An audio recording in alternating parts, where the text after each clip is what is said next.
Welcome to Rebank, your front row seat to the future of finance. Nathan McCauley, welcome to Rebank. Thanks a lot. I'm very happy to be here. It's a pleasure to connect with you. I really appreciate you making time today of all days when you just announced a $100 million strategic investment from Tether. Tell us about that.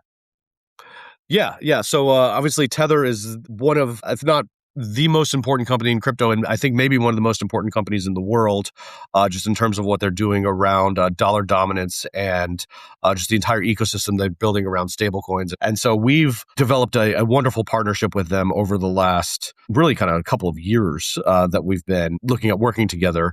And their investment in us is pretty comprehensive in terms of wanting to, of course, work with us on the primary partnership we have, which is we are the issuer of their new stablecoin USAT. And so they wanted to create a new coin regulated here in the U.S. That is going to benefit from the global power and distribution of Tether and really be a made in America product for American consumers and American institutions. And then as part of that, there's a whole host of collaborations that we're going to be doing together that are in and around the USAT and USDT ecosystem. So the strategic investment just made all the sense in the world. And so we're really happy to be partnering with that way and looking forward to growing together for the next several decades.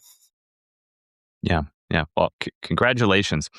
Tell us more about how that relationship developed. I mean, if you look back, maybe, I guess I was going to say 18 months, but maybe even less, as Genius was being finalized, it seemed like Tether was potentially going to kind of cut ties to the US and focus on offshore issuance, very strong product market fit in parts of the Southern Hemisphere, the emerging world. And so the question, do you even bother to compete with Circle and USDC for the institutional market, or do you just kind of lean in where you're already scaling? I know they're doing incredible work in places like Africa, Latin America, including even, I think, providing broader connectivity into the economy, into the financial system for people that were previously unbanked or underbanked. But obviously that changed at some point, and now they're working with you guys, perhaps the leading regulated incumbent digital asset infrastructure firm to develop and launch USAT. How did that evolve over the past 12 months or so? Yeah, it's interesting. I think, when you think about just the way that Tether thinks about stablecoins, the way Tether thinks about their distribution and their effect in the world, one of the impressions that I've gotten from the team over there, from Paolo and the rest of the leadership, is that their goal was always to work very closely with the U.S., whether that's on working with the U.S. around law enforcement and helping out law enforcement in really meaningful ways, all the way to the fact that, look, they think of stablecoins and Tether as fundamentally a social network. And what do we know about social networks is that they grow with the square of the people that are part of the network. And so then they are, in a sense, naturally global in nature. Think of a Facebook, of a Twitter, all of these kind of benefit from having truly global distribution. And so there's really no path where they could look at things and say, hey, we're just going to focus on this area because the product is inherently global. And that means that it ought to be native in the place where the asset comes from. And so developing a U.S. strategy and developing a very thoughtful U.S. strategy, from my point of view, and with talking with them, was never a question. There was maybe a question of how, but that they would do it and that they would focus here was never a question. And so now they are, with USAT, the most regulated stablecoin issuer that there possibly could be. They have the highest level of oversight with our national bank charter that's being issued under. We are overseen in that process by the OCC. So they are federally regulated. As Genius rulemaking comes through, will be immediately compliant with every aspect of the Genius Act. And so they have, in a sense, cut to the front of the line. They are by far the leader in terms of being a stablecoin regulated infrastructure. And so they have all the benefits of global distribution, all the benefits of trustworthiness here in the US. Thus, a real thesis there that this is the best product in the world in terms of stablecoins right now.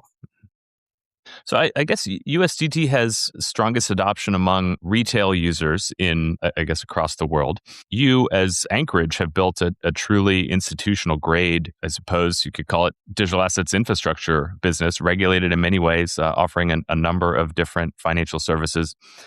Do you view your role in working with Tether and launch and scaling of USAT as kind of providing the back-end infrastructure for them to build a retail product on top of? Or do you think there are ways to leverage your institutional positioning and counterparties to plug USAT into more of an institutional setting as well? I think the answer is both. There's a bit of a barbell that you could look at here where Tether has an incredible set of assets and partners that they can start with to spread retail adoption. Ideas naturally that make sense are every single exchange on earth likes Tether and likes working with Tether. And so that's how you've seen USAT get listed everywhere almost instantly because of the fact that they have that global distribution. Same story with market makers, same story with DeFi protocols that are coming up next. Everybody that is in the crypto ecosystem works with Tether in some way, shape, or form in a very meaningful scale so that global distribution network, USAT can immediately benefit from it. Then Tether has some really strategic assets that they can bring to bear, like their partnership with Rumble, where they can start to integrate the USAT ecosystem into Rumble, and then that can be a kind of a great starting point for building up some of the retail adoption that can come through. And then on the institutional side, look, they hired Bo Hines to run USAT here in the US. For those who may not know, Bo Hines was a direct employee at the White House, was helping with a lot of the crypto policy under David Sachs, and so has an incredible amount of connections among the institutional ecosystem, large banks, large fintechs who want to start thinking about how do we adopt stablecoins? How do we get stablecoins into the hands of more institutional use cases? We certainly look forward to being able to help there too, with our relationships with, we have 1,000 institutions on the platform. Many large institutional banks are going to want to work in stablecoins. And so that's really the way I would think about it, it is both an institutional and a retail product. And the growth will fundamentally come from both angles. And there'll be a lot of, honestly, synergistic ways to work from that. Fundamentally, institutions adopt assets because retail has adopted them too, and vice versa. And so I think there's going to be a lot there. So I wouldn't think of it as one or the other, but rather both. Yeah. Amazing. Well, listen, congratulations again on what sounds like an incredible strategic partnership that you have with Tether, built off of multiple years of work together. So excited to see what you do there. Switching gears a little bit, I'd love to maybe focus more on Anchorage, the business. So could you run us through, especially for people who aren't as familiar with the company, where the company started, tracked through to where it is now, and maybe mention in there the work that you did with previous regulatory administrations, I guess, in obtaining your OCC charter, which is extremely unique in the space. Yeah, happy to walk through this a little bit. So the company started in late 2017, early 2018. It was actually kind of an interesting time for those of us who'd been in the space for that long. It was very much a sense then that crypto was a retail phenomenon. The crypto that was owned by individuals. Very little of it was held by institutions. So the theory at the time was, let's build an institutional offering that can meet the needs of institutions who want to come into the digital asset space. What actually ended up happening there was we built incredible technology to be able to hold digital assets and hold them very flexibly. And so instead of just a cold storage where you put them on a computer, turn the computer off, and you can't do anything with them, what if you could instantly settle assets? What if you could interact with assets on chain? What if you could have the full suite of features that you want and be able to utilize all of that within the confines of the custodian and get the whole thing regulated? If you were able to combine those two pieces, incredible tech combined with incredible regulatory clarity, we thought that would be the gold mine. And that's where people would really say, hey, this is exactly the product that I need. And that worked. We onboarded all of the world's institutions, from all the large venture capital funds to all the hedge funds. Every ETF issuer is onboarded. So just kind of across the board, anybody who's looking to hold assets in a kind of a first party capacity is utilizing Anchorage. Along the way, for the last 8 years, we didn't stop at just custody. Once people brought in assets, they said, hey, can we do trading? Can I hold this as collateral? Can I borrow against it? Can I stake? Can I participate on chain? Can I write derivatives against this? And so we added a whole suite of services that really is the full one-stop shop for any institution that wants to interact with the digital asset ecosystem. Anything that they want to do with their asset, they're able to bring it to Anchorage, and do that. And so that business has been incredibly successful for us. We've been doubling that business every year for the past 3 years in terms of scale, revenue, and distribution. It's gone really well, and then there's just a whole host of incredibly satisfied clients that utilize that platform in a whole variety of different ways. But one of the interesting stories in the midst of all that was our OCC chartering, and so we actually got our OCC charter toward the tail end of the first Trump administration. And so I like to say that people in this administration have thought of Trump and the administration there as being very pro crypto. I actually got to experience pro crypto in the first administration, where they actually were like, "Hey, yes, we're gonna allow a digital asset bank to be chartered," and then that has allowed us to operate for the last 5 years under that intense scrutiny that comes from being federally regulated. That allowed us to build out the processes, procedures, the tech. Frankly, there's actually a lot of compliance tech that had to be built that is truly custom, that doesn't exist as a product anywhere, but was necessary in order to get the federal regulators satisfied with how to integrate crypto into the banking ecosystem. Why is this such a big deal for us? Well, because when clarity passes, it's going to be a huge deal that we have both of those things solved. We have the tech built, and we have the regulatory complexity solved. And bringing those two both together, we think is going to be a big part of how other large banks start to adopt digital assets. Yeah. Why was Anchorage the only OCC chartered digital assets firm for so many years? You were able to get through the door, no one else was. A little bit of story of luck favors the prepared, I suppose, and that there was an opening towards the tail end of the Trump administration where the OCC became very favorable to digital asset companies. And we had a South Dakota trust that we were able to convert into a national trust. And so our story was one of conversion, not new chartering, if you will. And because we went through that charter conversion process, things were able to go quickly. And we got in, and literally a charter was signed, not kidding, in like the last week of the Trump administration. And as soon as the new administration took over, they were, shall we say, less favorable to all things digital assets. And so no new charters were able to come through or are able to be processed. We got in well. Some people say if you're on time, you're late. And so I think that's that's one way to look at this, is that we came in early, seized the opportunity, and then we're able to keep operating.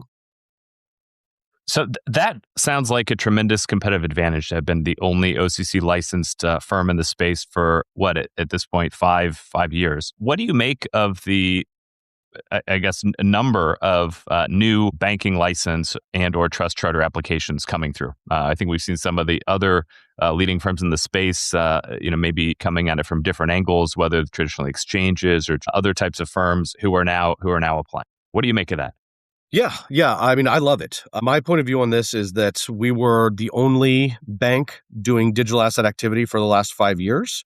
But in reality, what America should want and what crypto should want is 5,000 banks interacting with digital assets, whether that's stables, whether that's Bitcoin, whether that's tokenized securities. And so I welcome everybody to come into this ecosystem.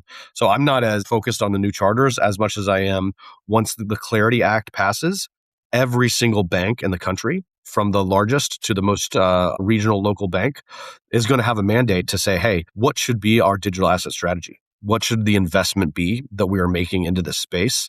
And that's where we really think that we're going to have an incredible opportunity to help people along that journey, where they're going to be able to utilize our crypto infrastructure, our custody infrastructure, our regulatory infrastructure to deliver products and services that are going to be really interesting and really compelling to their clients, whether that's borrowing against their crypto positions, whether that's settling in payments on stablecoins, whether that's holding tokenized equities and tokenized stocks, or whether that's buy, hold, and sell, and being able to integrate crypto trading into the banking experience. Any and all of those things should be right up the alley for what crypto integration into the banking system should look like. So I wouldn't think of it as, did 2 or 3 more people get a charter, and more that we need to really reach the whole 5,000 institutions that are looking to respond to Clarity Act passing and the new mandate that they're going to have, and the new, frankly, clarity. The bill is well named on what it should look like to build and invest in this area. Many of the banks who possibly would have wanted to come in didn't feel comfortable to do it without the clarity of what the rules and regs would be. Once that act passes, all of them are going to say, hey, it's time to invest. And we know that we can invest on a decades-long time horizon. And so it's time to go build that infrastructure that we can use and go forward confidently. So you mentioned market structure legislation a few times now. How do you think about what Genius was, the relevance of Genius, and what we are likely to get in the event that Clarity or some form of it passes shortly? So what's the big unlock that would come with market structure? Yeah. So what Genius did was my view is that Genius fundamentally helped the US dollar, and its primary contribution was dollar dominance and dollar expansion on a global scale, where you have a clear understanding of how stablecoins can operate, and those stablecoins are going to proliferate certainly through the US, but also globally. Mhm. That effect at a global scale is going to be tremendous for the dollar, and ergo tremendous for the US itself. On a similar vein, what you're going to see with Clarity is a clear understanding of the rules and regulations. What is a security? What is a commodity? What is a utility token? What is the rules for how this ought to be regulated? What kind of entities ought to hold these assets? Anything and everything that a traditional financial institution needs to know in terms of the rules of the road for them to confidently participate in the digital asset ecosystem is going to come through the Clarity Act. So, in that sense, the Clarity Act is far more ambitious in the categories of problems it's trying to solve. It's kind of cross jurisdictional in terms of federal regulators. It applies to both to like token types and to custodian and exchange functions. And so it is fundamentally more complex in that way, but will have a similar effect where Genius has kicked off the stablecoin evolution. Clarity will kick off the crypto and crypto token and tokenized securities revolution that'll really bring it to all of the financial institutions in America. So one of the most, maybe the most recent noteworthy IPO in our space was BitGo. Are they your closest competitor? Do you view them as a peer, direct peer in the space? You're right. BitGo has IPO'd recently, and they've been in the crypto space for a long time. I know Mike, and I know him well. That business, in some sense, we go after similar clients in certain verticals. And so, if you look at some of the offering around custody, some of those kinds of offerings, there are some similar things that we're working on. Broadly speaking, though, we are increasingly a very different company than BitGo, particularly when you look at the scale of our custody and trading operations. When you look at the really deep stablecoin focus we have, we have, in addition to Tether, we have three other issuers who have decided to issue their stablecoin on top of us, and so really kind of distinguishing ourselves as a stablecoin as a service issuer in a real scaled blue chip capacity, and then as infrastructure, where we're going to be infrastructure for all the large financial institutions. And so, in many ways, I view us as a fundamentally different company than BitGo, and I think that's healthy. I think that Yeah. it's not the best thing to be kind of like one to one competitive with others. It's more great to kind of chart your own path and have your own areas and meaningful markets that you go after. So really, really respect Mike and the team over there, but very different businesses. Yeah. Yeah. So I understand that the Tether investment that you referenced, the $100 million strategic check valued Anchorage at $4.2 billion. Is that right? That's right. Yeah, which is a multiple, I think, of what BitGo is currently trading at in public markets. So you mentioned that they're obviously very different businesses and you're differentiating in important ways. How do you think about the public markets as a funding source for Anchorage? Are you planning to stay private? Do you think valuations are more beneficial? Do you think your ability to execute quickly is more streamlined in private markets? Or do you think there's an opportunity to take what you're doing to deeper funding sources via public markets? Yeah, so it's an incredible question that is many dimensional. I think any entrepreneur kind of looks at the funding options as a continuum that you can look at. For us, we haven't really settled on a path here. We have a lot of growth ahead of us. We have a lot of really exciting business models that we're still kind of building up, and have a really kind of good runway that we can go for with those. We have very good capital position. In fact, this Tether investment, we actually structured it as an employee tender offer. And so it's actually all going back to our employees. We won't be taking any of that capital onto our balance sheet because we're so well capitalized at this point that we really don't need that money, and we really kind of use it as a way to give our employees some liquidity.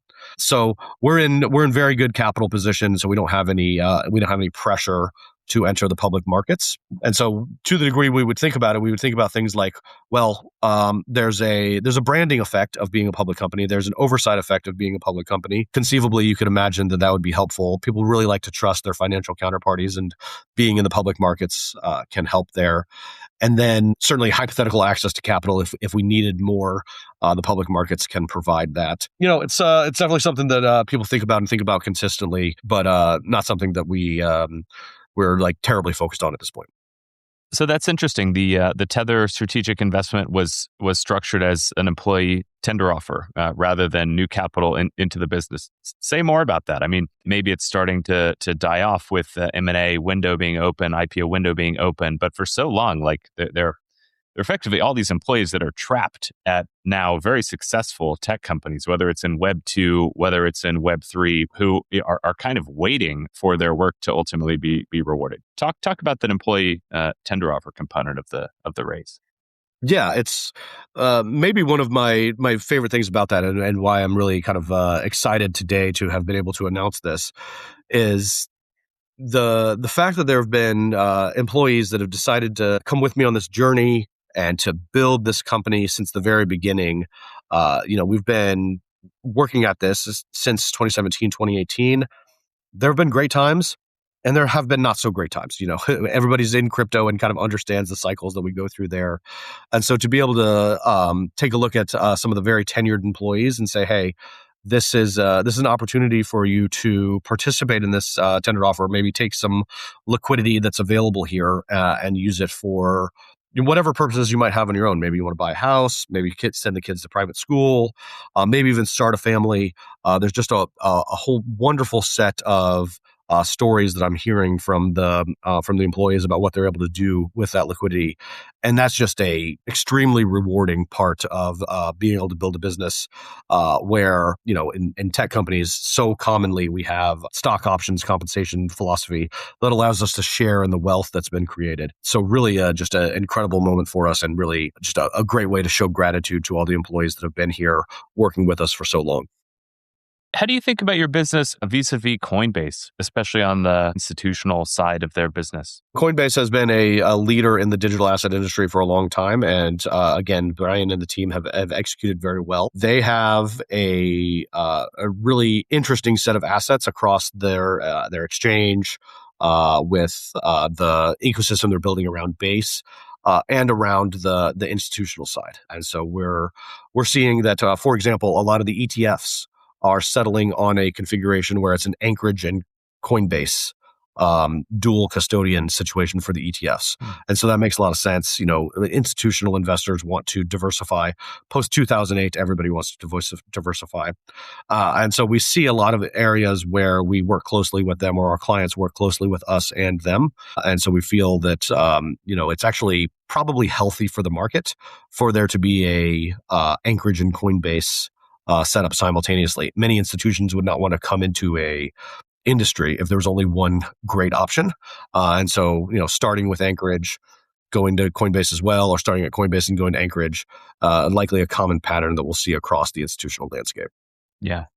No, I think that's such an important point. I mean, maybe having come out of this effectively early stage environment where every startup, in a sense, has a vision to kind of change the world, and each startup views the entire market as their opportunity, kind of leads to a lot of maybe hyper-competitive behavior at the very beginning. But ultimately, this market that we're collectively trying to build is one where it really only works if there are trillions of dollars of institutional capital ultimately allocated to it.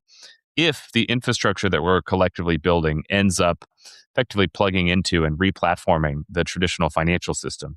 And for that to happen, we need a plurality of high quality regulated partners. We need a plurality of high quality infrastructure providers, a plurality of asset issuers, probably of stablecoin issuers. We need a variety of banks with different strategies with respect to this market. I wonder if you have any broader reflections. You talked about one, market structure being so important for more banks to come into the space. You talked about ultimately more probably crypto or digital assets firms pursuing OCC charters and that being a good thing. And you also talked about one important part of your business being infrastructure for banks and other regulated financial firms to use. How do you think about that market development going forward and the role that Anchorage wants to play? Yeah, yeah. Since the very beginning, we always imagined that digital assets would become preeminent and that a good market structure is a wide variety of options. And so the way I look at it is that this was never intended to be a market or an industry that centralized all of the business onto one entity. That's almost kind of anathema to the very nature of why Bitcoin was started.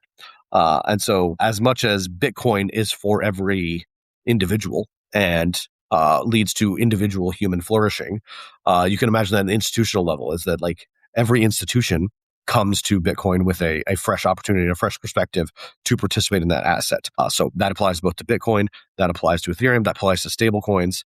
This industry is fundamentally for everyone and is best when it's enabled by everyone. And so we absolutely welcome newcomers coming into the space. And we think we have a credible technology stack, credible regulatory stack that can help them come into that space.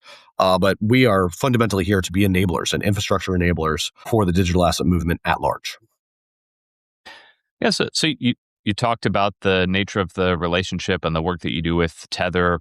Are there other examples of kind of like ideal partners or clients for Anchorage? Where you feel that you have a really differentiated offering and can really add value. I assume it's over and above pure digital asset custody, but you mentioned infrastructure a few times. What are the use cases or like ideal partners that you see for Anchorage? Yeah, yeah. So a whole host of people are natural clients for Anchorage. Maybe just a few that I talk about. Anybody looking to invest in digital assets themselves in size. So whether you're a public company, we have almost all of the public companies that hold digital assets, including effectively all of the digital asset treasuries. Those are all holding their assets with Anchorage.